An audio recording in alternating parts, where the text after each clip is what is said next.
Good morning, friends. Myself Kedar Badeka, and today I am taking the 13th lecture of the lecture number 30 of Material Science and Metallurgy. So, in the previous series of the lecture, we try to discuss about the various things about the metallic materials, right? And in the previous series of the lecture, we try to understand the few of the important things about the material and how to recognize the material microstructure. What is the difference between the macro examinations and the micro examinations? How the macro and micro examinations are differ from each other. What is the magnifications and the resolutions differences of the micro and macro examinations? So that things are we try to discuss in the previous series of the lecture. So meanwhile, we also recognize the few of the other things about the steps of the specimen preparations for the macro and micro examinations. We try to understand or try to discuss the various steps which is involved to prepare the specimen for the microscopics and the macroscopic examinations to perform the certain kind of the examinations of the to identify the structure, crystallic structure in the microscope. So the microscope, which is certainly of the basically we can observe the we can observe the structures of the structures of the metals in the microscope, which is basically they start with the optical microscope, then electron microscope, then SEM, which is the scanning electron microscope, and last, which is the TEM, right, which is the more than uh, uh, more than 10,000 more than 1000x of the zooming accessibilities. So and we also try to discuss about the various process of the etching process, right, how we can generate the microstructure on the surface of the uh, prepared, or we can get it ready through the process of the mounting process. And we also discuss about the various grinding process and various polishing process with the use of the silicon carbide abrasive particles paper. So that's point we discussed in the previous series of the lecture. So after that, there is a one point in your syllabus of the GTU syllabus, which is the uh, magnetic testing of the metallic materials. So the magnetic testing of the metallic material we will discuss in the chapter number 9, which is the magnetic particle testing, which is the non-destructive testing, right, one of kind of the non-destructive testing. So magnetic particle testing, which is only possible on the metallic material which has a iron content, which is a one kind of the ferrous type of the metal. So I think there is a no need, or there is a I think you all are aware about the magnetic testings or the magnetic particle testing. The magnetic particle testing, which is only possible on the ferrous based alloys. And what happened in this test, the basically we are using some kind of the probe, and we are just testing the metal which has some kind of the discontinuities or not. If there is a certain kind of the discontinuities on your metal in the surface areas or the subsurface areas, the ferromagnetic particles are sprayed on the surface, and um, uh, when we when we pass the magnetic probe over the surface of the distributed particle on the ferrous material, they are making some kind of the clusters of the ferromagnetic particles. So that cluster of ferromagnetic particles, which is certainly that kind of the designated that something is not in the control over the or we can say that in a very easy language, we can say that there is some kind of the chances of the discontinuities around the clusters of the ferromagnetic particles area. So these things we are already discussed in the chapter number ninth, which is the non-destructive testicle, non-destructive testings of the materials in the magnetic particle testing. So in today's series of the lecture, we try to understand about the chemical analysis of the steel and iron for the carbon, sulfur and phosphorus. So these are the three basic constituents in the iron and steel. So first, it's a very basic things about, we have to need a more clarity about what is the meaning of the iron and what is the meaning of the steel, because we are creating some kind of the misunderstandings with the words of the irons and the with word of the steel. The iron and steel, the another word which is the cast iron. Now what is the basic difference, or what is the basic narrow line between the cast iron and steel? So we try to understand about the basic understanding about the difference between them. So we try to I'm try to explaining you with the difference between the iron and steel. The technically the ions mean just that the chemically pure iron, यानी मैं आपको ये चीज़ अगर बताने की कोशिश करूँ तो आयन जो है ना वो प्योर आयन है, right, which has only the ion content. Chemically अगर आप उसको एनालिसिस करोगे तो केमिकली इसके अंदर प्योर 100% जो है वो आयन है, without the carbon. The ion is very soft and ductile. जो अगर इसके अंदर सपोज कार्बन नहीं है तो ये जो आयन है ना वो काफ़ी सॉफ्ट और डक्टाइल है, वो जो है वो ब्रेक हो जाएगा, right. The ion is become softer upon the heating. अब आयन को आप जैसे ही हीट करते जाओगे तो वो जो है वो बाय उसका नेचर ऐसा है कि वो जो है वो धीरे धीरे जो है वो ज़्यादा जो है वो सॉफ्ट होता जाएगा. यानी आप ये चीज़ समझिए कि क्योंकि हमें जो पहुंचना है वो कहाँ तक पहुंचना है, हमें आयन से लेके स्टील तक पहुंचना है. तो अगर स्टील के अंदर जो बेसिक कंस्टिट्यूशंस की बात करें तो बेसिक कंस्टिट्यूएंट जो है वो दो कंस्टिट्यूएंट है, एक जो आयन है और एक जो है कार्बन. आयन अपना रोल प्ले कर रहा है, जो कार्बन है वो अपना रोल प्ले कर रहा है. अगर हम लोग मैं बात करूँ कि स्टील जो है वो हीट करने से सॉफ्ट क्यों होता है, तो अगर स्टील जो है वो हीट करने के बाद जो सॉफ्ट होने की उसकी वजह है वो अंदर उसके ऐड किए हुए जो है वो बेसिक जो आयन कंटेंट है वो स्टील को हीटिंग के ऊपर जो है वो थोड़ा सॉफ्ट कर देता है, राइट. जैसे वो ठंडा हो जाता है तो फिर कार्बन जो है वो एक्टिव हो जाता है और वो कोल्डिंग सिचुएशंस के अंदर वो स्टील को ज़्यादा हार्ड बना देता है. The steel is an alloy of ion and carbon. जो स्टील जो है वो किसका अलॉय है, तो वो जो है वो आयन और कार्बन से बना हुआ एक अलॉय है, which is contain less than 2% of the carbon. अगर स्टील के अंदर जो है वो कार्बन, अगर आपने हीट ट्रीटमेंट का पूरा जो चैप्टर मैंने आपको डिस्कस करवाया था वो अगर आपने ठीक से ध्यान से अगर पढ़ा होगा तो हमने उसके अंदर जो है वो कार्बन परसेंटेज के बारे में काफ़ी कुछ डिस्कस किया था, right. Eutectoid steel, right, eutectic steel, eutectoid steel. अगर स्टील की अगर बात करें तो उसके अंदर जो है वो 2% तक जो है वो कार्बन था, और 2% में भी जो है वो यूटेक्टोइड और यूटेक्टिक जो है वो हमें स्टील जो है वो अलग अलग कार्बन परसेंटेज तक जो है वो हमें मिल रहा था. अगर जो मोर देन 2% ऑफ कार्बन हो जाएंगे तो वो स्टील से मटकर जो है वो कास्ट आयन में डेवलप्ड हो जाएगा. The adding of the carbon which is make the ion is harder. अगर किसी भी आयन के अंदर हम लोग कार्बन ऐड कर रहे हैं तो वो उसको क्या कर रहा है, बेसिकली वो उसको हार्ड करने की कोशिश कर रहा है.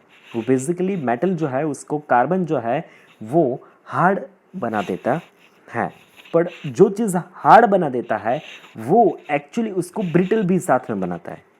The steel can be forge and hardened by the heat treatment. अब स्टील जो है उसको अगर हमें फोर्ज करना है और हीट ट्रीटमेंट अगर हार्डन करना है, तो फिर हीट ट्रीटमेंट जो है वो एक अलग तरीके के प्रोसेसिंग फील्ड है, जिससे पास होके जो है वो स्टील जो है वो ज़्यादा हार्डन हो जाता है। The iron was known to the humans from the beginnings of the civilisations. Iron जो है वो जो ह्यूमन बींग्स है वो अपने सिविलाइजेशंस के स्टार्टिंग पीरियड से जो है वो आयरन को पहचानता है। However the steel was discovered much later, पर जो स्टील है वो काफ़ी लेट जो है वो डिस्कवर्ड, यानी कि उसका इन्वेस्टिगेशंस हुआ है। The steel that is contained the more than 2% carbon which is called as a pig iron, ये pig iron जो है वो कास्ट आयन का एक टाइप हो गया, राइट। अगर स्टील के अंदर जो है वो 2% से ज़्यादा जो है वो अगर आयन परसेंट अगर स्टील कार्बन परसेंटेज है, तो फिर वो जो है वो पिग आयन जो है उसमें कन्वर्ट हो जाता है। The pig iron which is obtain from the iron ore. Pig iron जो है वो बेसिकली किससे ऑब्टेन होते हैं? तो पिग आयन जो है वो बेसिकली जो है वो आयन ओर जो होते हैं उससे ऑब्टेन होते हैं, एंड उसके बाद उसके ऊपर जो है वो प्रोसेसिंग किया जाता है। It will with the Coke in the blast furnace. अब जैसे उसको कोक यानी कोलसे के साथ जो है उसको ब्लास्ट फर्नेस के अंदर जलाया जाता है। The pig ion is then further process to reduce the carbon content in the different furnace to obtain the steel। अब उसके बाद उसको अलग अलग फर्नेस में से उसको हीट करके उसके अंदर जो है वो कार्बन परसेंट कम करने की कोशिश की जाती है, जिससे वो जो है वो स्टील में कन्वर्ट हो सके। This steel can be then further process to obtain the alloy steel. अब उसके अंदर और परसेंटेज कम करके फिर उसको एलॉय स्टील में, यानी उसके अंदर जो है वो अलग अलग एलॉइंग एलिमेंट्स जो है जैसे सिलिकॉन हो गया, मैंगनीज हो गया, क्रोमियम हो गया, निकल हो गया, उसको ऐड किया जाता है। अब वो ऐड करने के साथ जो है वो स्टील जो है वो एलॉय स्टील में कन्वर्ट हो जाता है। So this is the basic difference between the iron and steel. So we can move forwards with the manufacturing of the steel. अब स्टील जो है वो कैसे मैन्युफैक्चरिंग होता है? तो अगर हम लोग स्टील के मैन्युफैक्चरिंग की बात करें तो स्टील जो है वो बेसिकली मैन्युफैक्चरिंग होता है आयरन ओर से। अब उस आयरन ओर जो हमें ज़मीन से मिलता है, उस ज़मीन से मिले हुए आयरन ओर को जो है हमें ब्लास्ट फर्नेस के अंदर डालना पड़ता है। अब उसको कोक के साथ जलाया जाता है। अब वो कन्वर्ट होता है पिग आयन के अंदर। अब पिग आयन जैसे उसके अंदर जो है वो बेसिक उसके अंदर ऑक्सीजन जो है उस ऑक्सीजन के साथ उसको वहाँ पे फर्नेस के अंदर जलाया जाता है, then which is become as a steel. अब स्टील जो है उसको जो है वो एक फर्नेस के अंदर, एक मिल के अंदर उसको कन्वर्ट किया जा सकता है, ब्लूमिंग मिल के अंदर। तो फिर उसको स्टील के अलग अलग प्रोडक्ट यानी एल सेक्शन हो गया, सी सेक्शन हो गया, आई सेक्शन हो गया, उसके अंदर बार हो गया, राउंड बार, स्क्वायर बार, उसके अंदर जो है वो पिगमेंट्स के अंदर जो है वो उसको कन्वर्ट किया जाता है। The manufacturing of the steel which is consist of the 3 main phases. इसके अंदर जो है वो 3 बेसिक फेजेस होते हैं। First we have to reduce the iron ore into the pig iron. Steel बनाने के लिए हमें आयरन ओर को जो है उसको रिड्यूस करके पिग आयन में कन्वर्ट करना पड़ता है। Then we have to refine the pig iron to convert into the steel, right. जो नेक्स्ट स्टेप अपना हो जाएगा, तो नेक्स्ट स्टेप उसको स्टील में कन्वर्ट करने का, पिग आयन को जो है वो रिफाइन करना है, उसमें से जो इम्प्योरिटीज़ और एक्सेसिव एलिमेंट्स जो है वो एक्सेसिव एलिमेंट्स को हमें निकालना है। जैसे ही हम लोग जो एक्सेसिव एलिमेंट्स को पिग आयन में से ब्लास्ट फर्नेस के अंदर से निकालेंगे, तो फिर वो जो है वो कन्वर्ट हो जाएगा स्टील के अंदर। अब स्टील के अंदर जो है वो और उसको स्टील को बेटर करने के लिए और उसकी प्रॉपर्टीज़ को है जो स्ट्रेंथनिंग करने के लिए,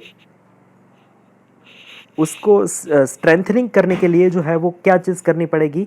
उसको स्ट्रेंथनिंग करने के लिए स्टील जो है उसको ज़्यादा तरीके से उसको इसके अंदर एलोइंग एलिमेंट्स जो है उसको ऐड करने पड़ेंगे। अब जैसे वो एलोइंग एलिमेंट्स, जैसे मैंने आपको बताया कि सिलिकॉन ऐड कर सकते हैं, क्रोमियम ऐड कर सकते हैं, मैंगनीज ऐड कर सकते हैं, जैसे ही वो एलिमेंट्स हम ऐड करेंगे तो वो जो है वो ज़्यादा तरीके से वो कन्वर्ट हो जाएगा एक स्टील प्रोडक्ट के अंदर। अब वो स्टील प्रोडक्ट जो है वो हमें बेटर तरीके से आगे यूज़ कर सकते हैं, क्योंकि उसके अंदर अब काफ़ी सारी ऐसी प्रॉपर्टीज़ है जो जिसको एक एज अ स्टील प्रोडक्ट में यूज़ करने के लिए जो एक तरीके से मैं आपको बता सकता हूँ कि उसके अंदर जो बेसिक कंटेंट्स चाहिए वो आपको बेसिक कंटेंट्स जो है वो वहाँ से मिल सकते हैं।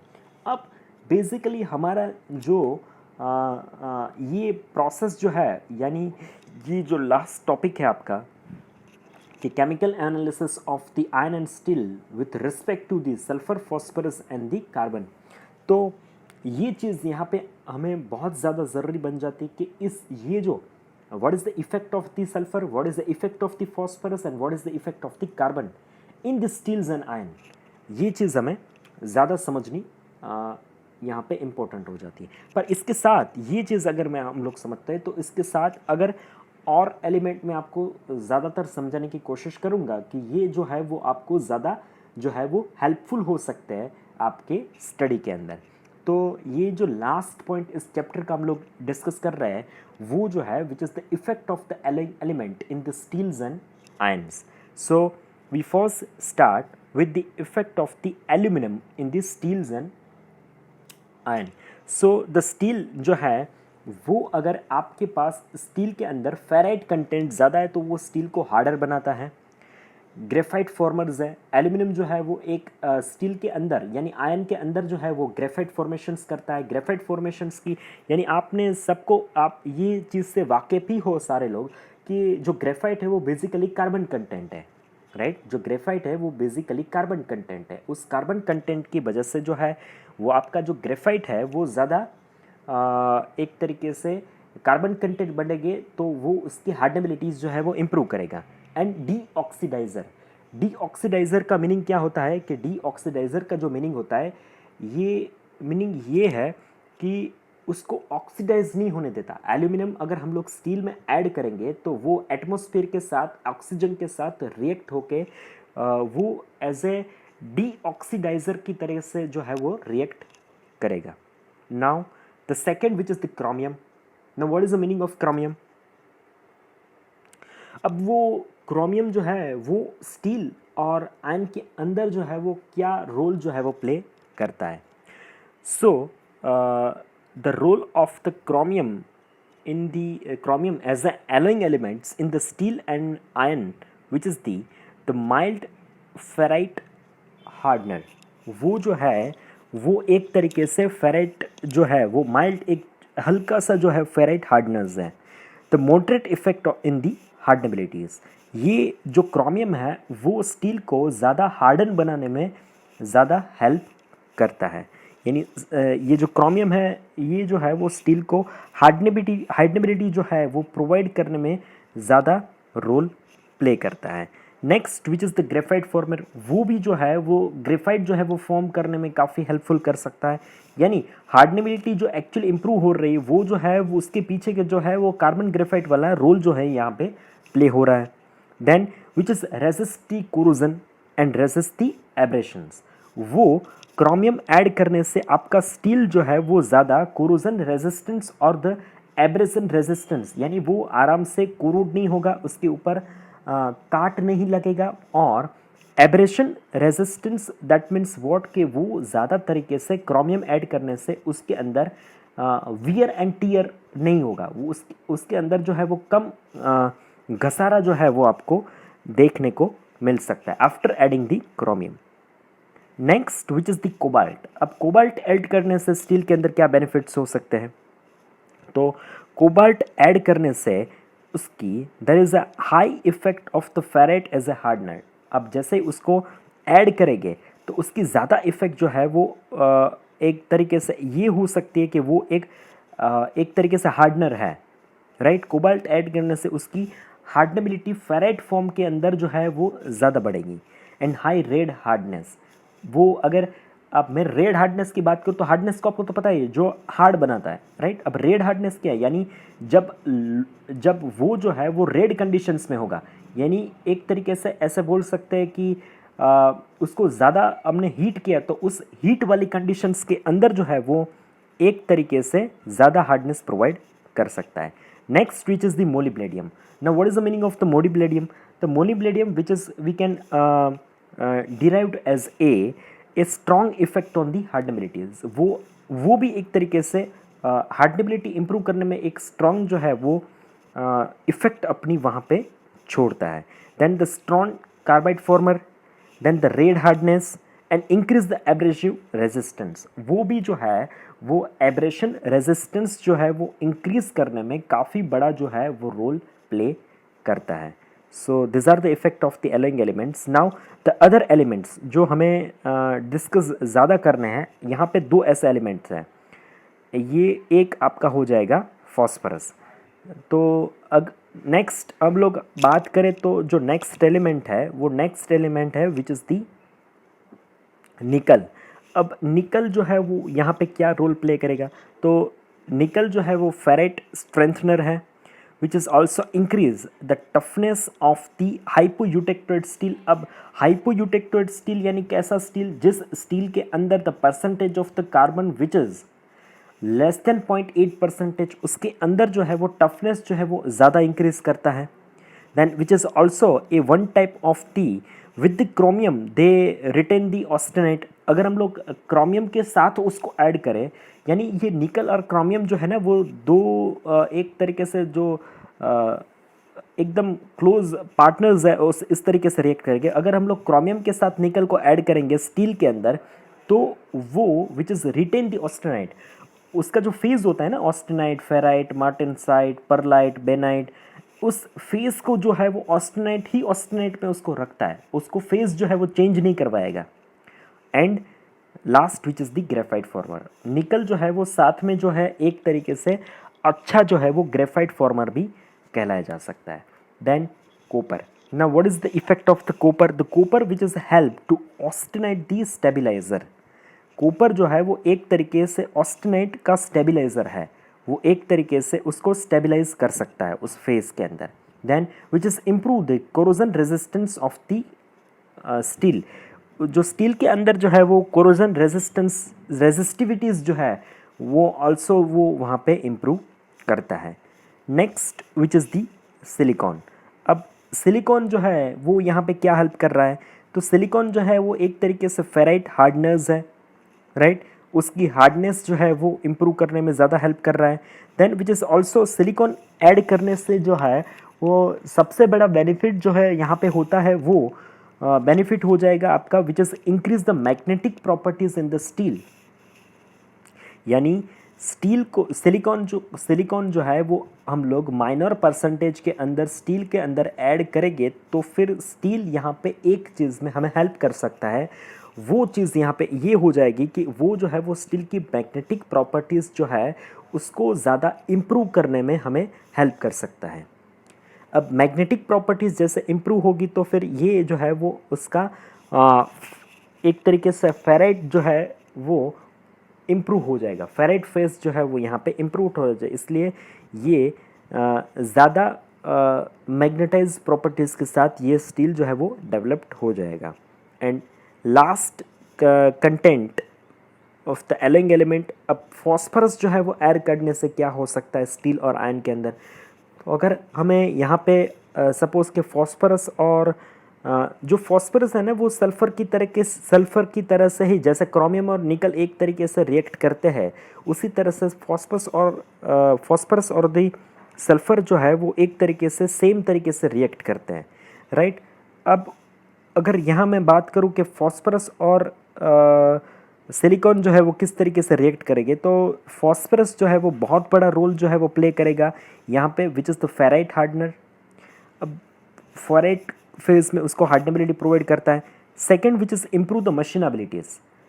अब उसके साथ बहुत ज़्यादा रोल जो है वो फॉस्फरस का और सल्फ़र का ये यहाँ पे हो जाता है। अगर हम लोग स्टील के अंदर ऐड करें तो जैसे वो किसी भी चीज़ का अगर मशीनिंग प्रोसेस करना है, कारण क्योंकि ये स्टील आप ऐसे तो यूज़ नहीं करोगे, किसी उसको शेप में कन्वर्ट करना पड़ेगा, और शेप में कन्वर्ट करने के लिए बहुत सारी मशीनिंग प्रोसेस है, जैसे लेथ के ऊपर मशीनिंग हो गया, मिलिंग के ऊपर, ड्रिलिंग के ऊपर। अगर ये किसी भी तरीके से कन्वेंशनल आपको मशीनिंग ऑपरेशन उस स्टील के अंदर अगर ऐड करना है, तो अगर हम लोग फॉस्फरस या सिलिकॉन इसके अंदर ऐड करें तो उसकी मशीनेबिलिटीज़ जो है वो ज़्यादा इम्प्रूव हो जाती हैं, right. And the last which is the increase the hardenability. अब